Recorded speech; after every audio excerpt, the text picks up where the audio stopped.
అందరికీ నమస్కారం. జై శ్రీకృష్ణ ఛానల్‌కు స్వాగతం. ఈరోజు చివరి ఆషాఢ మాసపు శుక్రవారం. కథ తెలుసుకునే ముందు మన సబ్స్క్రైబర్స్‌లో కొంతమంది గురువుగారి గురించి తెలియజేయమని అడుగుతున్నారండి. వారి గురించి ఇప్పుడు మనం తెలుసుకుందాం. ఎంతోమంది ఎన్నో సమస్యలతో బాధపడుతూ ఉంటాం. అంటే ఒక్కొక్కరికి ఒక్కొక్క సమస్య ఉంటుంది. ప్రేమ, పెళ్లి, ఉద్యోగం, రాజకీయం, అలాగే విదేశీ ప్రయాణం ఇలా ఏ సమస్యకైనా వారికి తగినటువంటి పరిష్కారం తెలియజేస్తారు. దుర్గాదేవి జ్యోతిష్యాలయం. గురూజీ మల్లనరాజు గారు 996616111726 వారి ఫోన్ నెంబర్. ఉన్నది ఉన్నట్లుగా మనం ఎదుర్కొంటున్నటువంటి సమస్య గురించి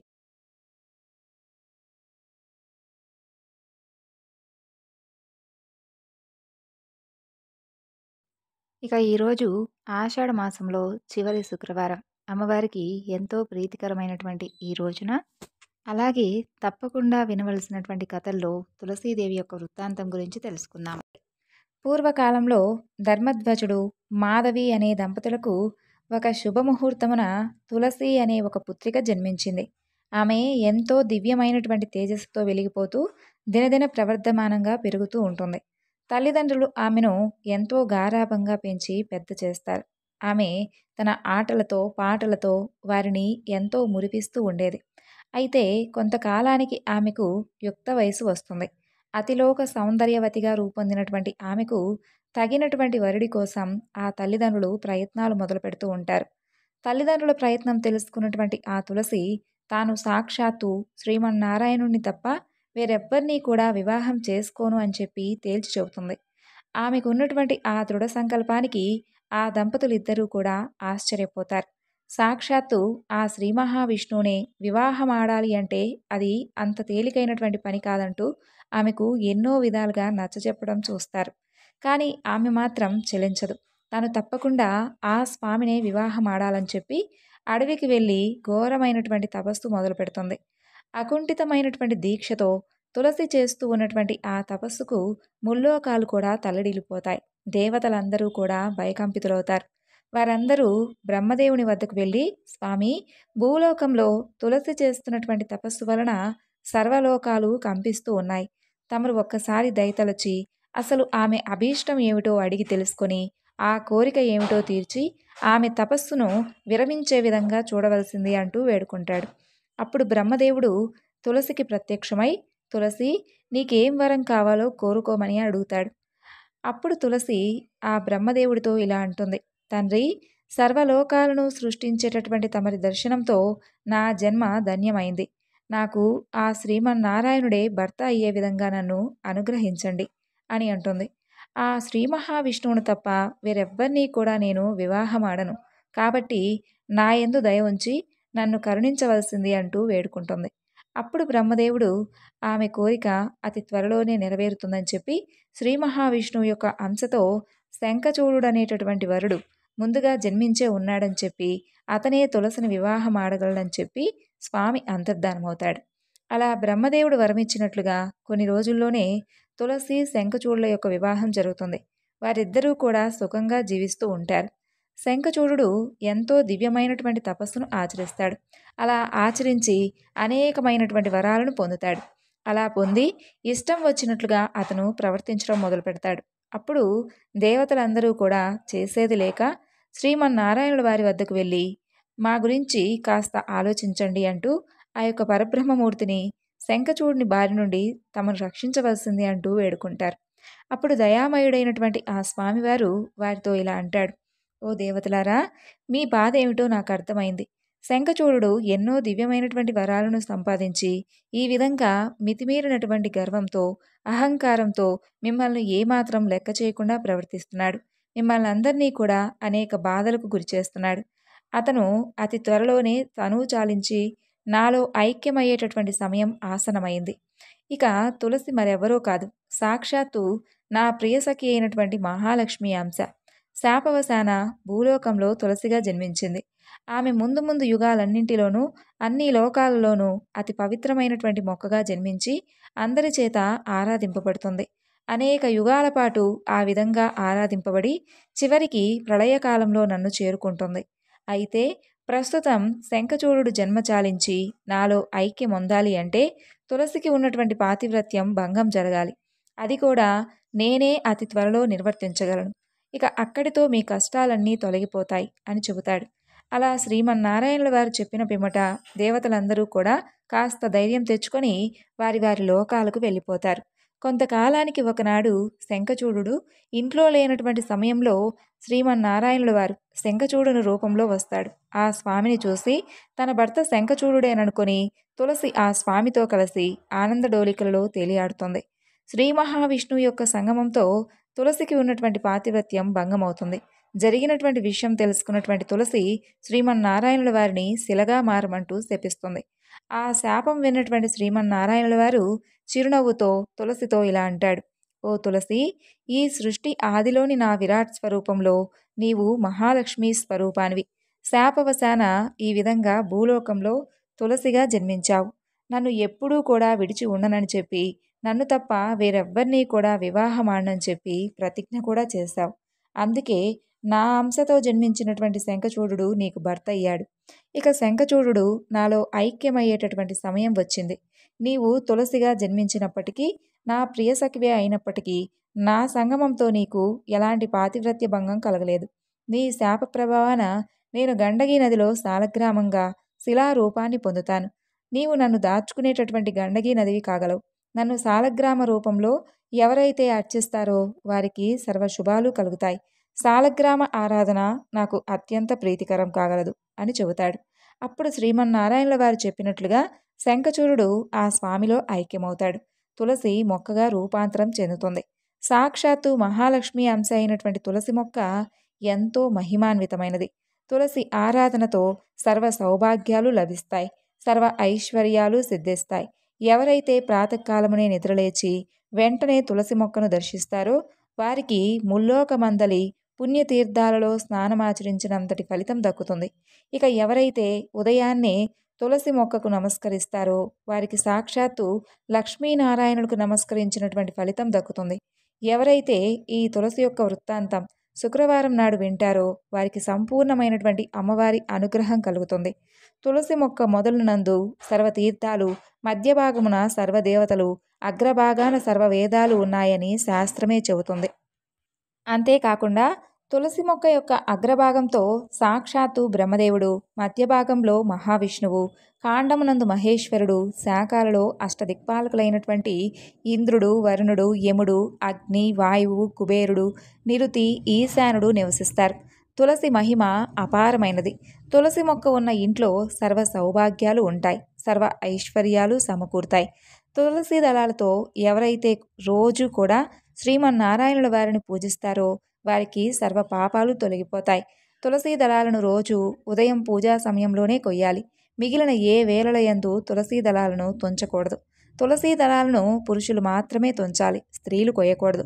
మంగళవారం, బుధవారం, శుక్రవారాలలో తులసిని అస్సలు తుంచకూడదు.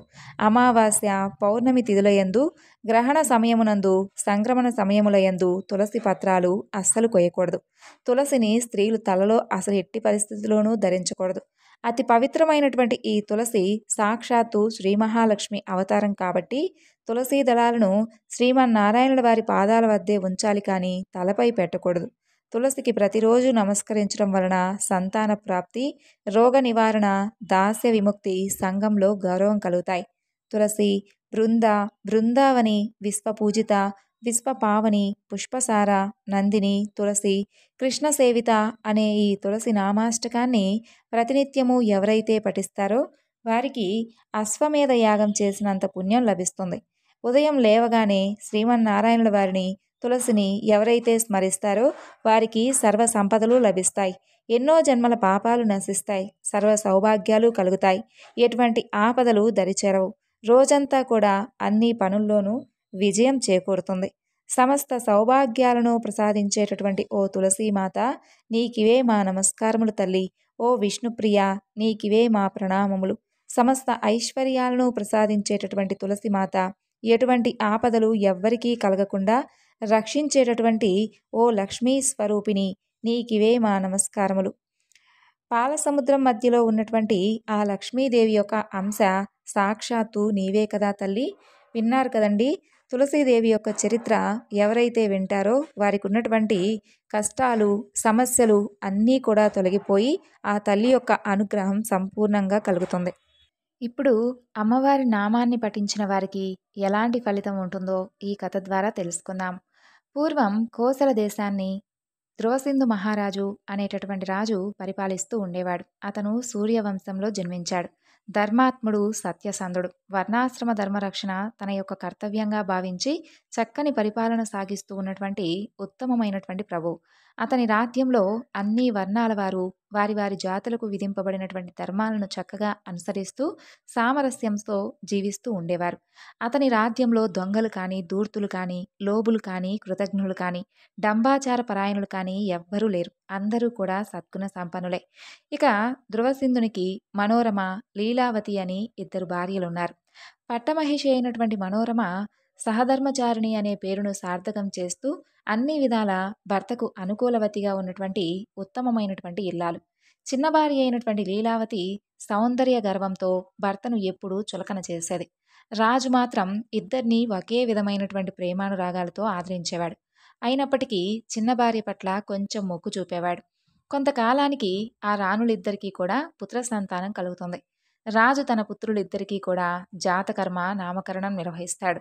మనోరమకు జన్మించినటువంటి పుత్రుడికి సుదర్శనుడు అని, లీలావతికి పుట్టినటువంటి కుమారుడికి సుందరుడు అని పేర్లు పెడతాడు. అలా కాలక్రమేణా ఆ రాజకుమారులిద్దరూ కూడా పెరిగి పెద్దవారవుతారు. సుదర్శనుడు శత్రు సంహారం సాగించగలిగినటువంటి బలశౌర్య ధైర్య సమూపేతుడై సద్గుణ సంపద చేత అందరి మనసులను చూరగొంటాడు. ధ్రువసింధు చిన్న భార్య పట్ల కలిగినటువంటి మమకారంతో సుందరి పట్లనే ఎక్కువ మక్కువ చూపిస్తాడని చెప్పుకున్నాం కదా. ఇక సుదర్శనుడు రాజయ్యేటటువంటి శుభతరుణం కోసం ప్రజలందరూ కూడా నిరీక్షిస్తూ ఉంటారు. కొంతకాలానికి ధ్రువసింధు వేటకు వెళ్ళి సింహాన్ని వేటాడుతూ ప్రాణాలు కోల్పోతాడు. కులగురువైనటువంటి వశిష్ఠుడు సుదర్శనుణ్ణి రాజుగా నిర్ణయిస్తాడు. మంత్రులు, పురోహితులు, ప్రజలు అందరూ కూడా అందుకు ఆనందంగా అంగీకరిస్తారు. ధర్మబుద్ధి కలవాడు, శాంత స్వభావుడు, పరిపాలనకు తగినటువంటి ధైర్య సాహసాలు ఉన్నవాడైనటువంటి ఆ సుదర్శనుడు రాజు అవుతున్నాడని చెప్పి తెలిసి ఆ దేశ ప్రజలందరూ కూడా ఎంతో సంతోషిస్తారు. అల్లుడి మరణ వార్త తెలిసి లీలావతి తండ్రి యుధాజిత్తు, మనోరమ తండ్రి వీరసేనుడు ఆ కోసల దేశానికి వస్తారు. వారిద్దరూ కూడా ఎవరికి వారు వారి వారి మనవలకే పట్టాభిషేకం చేయాలని చెప్పి వాదిస్తారు. ఆ వాదన క్రమంగా హద్దుమీరి యుద్ధానికి దారితీస్తుంది. యుద్ధంలో యుధాజిత్తు వీరసేనుణ్ణి సంహరిస్తాడు. లీలావతి కుమారుడైనటువంటి సుందరుడే పట్టాభిషిక్తుడవుతాడు. తన తండ్రి మరణ వార్త తెలిసినటువంటి మనోరమ వేదన చెందుతుంది. భర్త లేనటువంటి తనకు తండ్రి అండ కూడా లేనందున ఆ రాజ్యంలో తనకు, తన పుత్రుడికి రక్షణ ఉండదని చెప్పి భావిస్తుంది. ఆంతరంగికుల యొక్క సహాయంతో అర్ధరాత్రి వేళ తన కుమారుడితో కలిసి నగరం విడిచిపెట్టి వెళ్ళిపోతుంది. అలా వెళ్ళిపోయి వారణాసికి చేరుకొని గంగా నదిని దాటి భరద్వాజ మహర్షి యొక్క ఆశ్రమాన్ని చేరుకుంటుంది. అక్కడ మహర్షులకు తన యొక్క వృత్తాంతం అంతా కూడా విన్నవిస్తుంది. ఆమె కథ విన్నటువంటి మహర్షులు ఆమెకు అభయమిచ్చి ఆశ్రయమిస్తారు. అలా కొంతకాలానికి యుధాజిత్తు, మనోరమ సుదర్శనుని వెతుక్కుంటూ భరద్వాజుని యొక్క ఆశ్రమానికి వస్తారు. వచ్చి మనోరమను సుదర్శనుణ్ణి తనకు అప్పగించవలసిందిగా కోరాడు. అప్పగించినటువంటి పక్షంలో సైనికులను పంపించి బలప్రయోగం చేసి ఆశ్రమంపై దాడి జరిపి వారిద్దరినీ కూడా తాను తన వెంట తీసుకుని వెళ్తానంటూ ఆ మహర్షిని బెదిరిస్తాడు. ఆ మాటలు విన్నటువంటి మహర్షి, ఓ ఈ ధూర్తుడా, దుర్బుద్ధితో ఆశ్రమంలో అడుగుపెట్టినట్లయితే నువ్వు నీ సైన్యము నామరూపాలు లేకుండా నశించిపోగలరు అంటూ హెచ్చరిస్తాడు. ఇక ఆ మాటలు విన్నటువంటి యుధాజిత్తు వెంటనే గత్యంతరం లేక వెనుతిరిగి వెళ్ళిపోతాడు. కొంతకాలానికి ఆ సుదర్శనుడుకు మహర్షి ఉపనయన సంస్కారం జరిపించి గాయత్రి మంత్రంతో పాటు దేవీ బీజాక్షరాలను కూడా ఉపదేశిస్తాడు. సుదర్శనుడు శ్రద్ధాభక్తులతో దీక్షతో అమ్మవారి యొక్క మంత్రాన్ని జపిస్తాడు. కొన్నాళ్లకు అతనికి దేవి ప్రత్యక్షమై ధనుర్బాణాలను, కవచాన్ని ప్రసాదిస్తుంది. అలా ఉండగా యుక్త వయస్కురాలైనటువంటి ఆ కాశీరాజు కుమార్తె శశికళకు ఒకనాటి రాత్రి కలలో దేవి కనిపించి, ఓ రాజకుమారి, నీకు అన్ని విధాలుగా తగినటువంటి వరుడు భరద్వాజుని యొక్క ఆశ్రమంలో ఉన్నాడు. అతని పేరు సుదర్శనుడు. అయితే ప్రస్తుతం అతను రాజ్యభ్రష్టుడై ఉన్నాడు. త్వరలోనే తప్పకుండా రాజవుతాడు. అతను నా భక్తుడు. అతన్ని నువ్వు పతిగా వరించు. నీకు సమస్త సంపదలు, సకల శుభాలు లభిస్తాయని చెబుతుంది. తెల్లవారిన తరువాత శశికళ తన యొక్క స్వప్న వృత్తాంతాన్నంతా కూడా తల్లికి తెలియజేస్తుంది. అలా తల్లి ద్వారా తండ్రికి కూడా తెలియజేసి సుదర్శనుణ్ణి భర్తగా నిర్ణయించుకున్నానని చెబుతుంది. కలలో వార్తను నమ్మలేనటువంటి కాశీరాజు రాజ్యభ్రష్టుడైనటువంటి వాడికి తన కుమార్తెను ఇచ్చి వివాహం చేయడానికి అంగీకరించలేకపోతాడు. రాజ్యభ్రష్టుణ్ణి భర్తగా వరిస్తానంటావేంటమ్మా? సర్వలక్షణ సంపన్నులైనటువంటి రాజకుమారులను అన్వేషించి నీకు స్వయంవరం ప్రకటిస్తాను. నీకు నచ్చిన వారిని పెళ్లాడి సుఖంగా ఉండు అంటూ పరిపరి విధాలుగా నచ్చచెబుతాడు. ఆ మాటలను అంగీకరించినటువంటి శశికళ, తండ్రి, కలలో నాకు దేవి చెప్పినటువంటి ఆ సుదర్శనుడే నా భర్త. దేవి చెప్పిన విధంగా అసలు భరద్వాజుని యొక్క ఆశ్రమంలో ఆ లక్షణాలతో ఉన్నటువంటి సుదర్శనుడు ఉన్నాడో లేదో ఒక్కసారి మీరే విచారించండి. నిజమే అయితే అతన్ని పిలిపించండి. అంతఃపురంలో రహస్యంగా మా వివాహం జరిపించండి. అలా కానటువంటి పక్షంలో నేను మరెవ్వరినీ కూడా వివాహం చేసుకునే ప్రసక్తి లేనే లేదంటూ తన యొక్క నిర్ణయాన్ని తేల్చి చెబుతుంది తండ్రికి.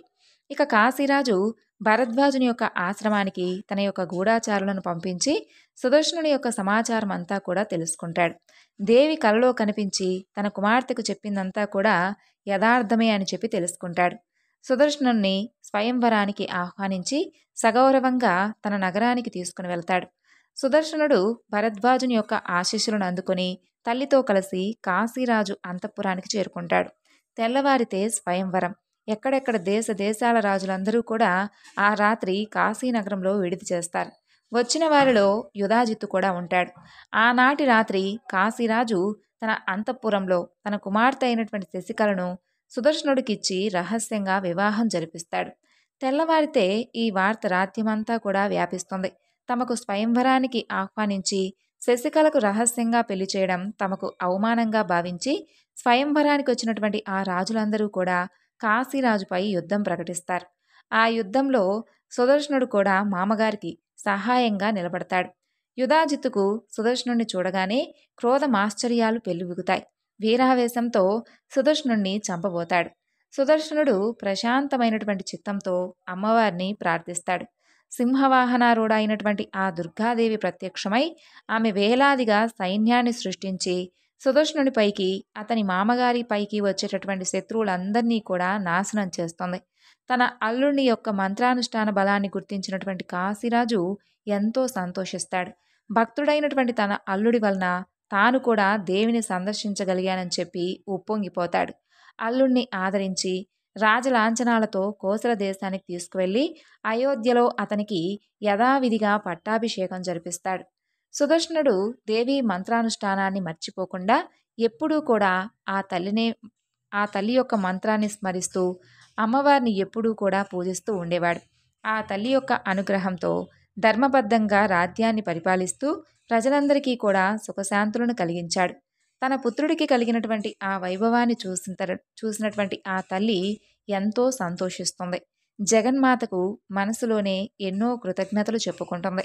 ఇక కాశీరాజు తన దేశంలో దుర్గా పూజలను ఆచరించి ప్రజలందరికీ కూడా భక్తి భావాన్ని ప్రబోధించాడు.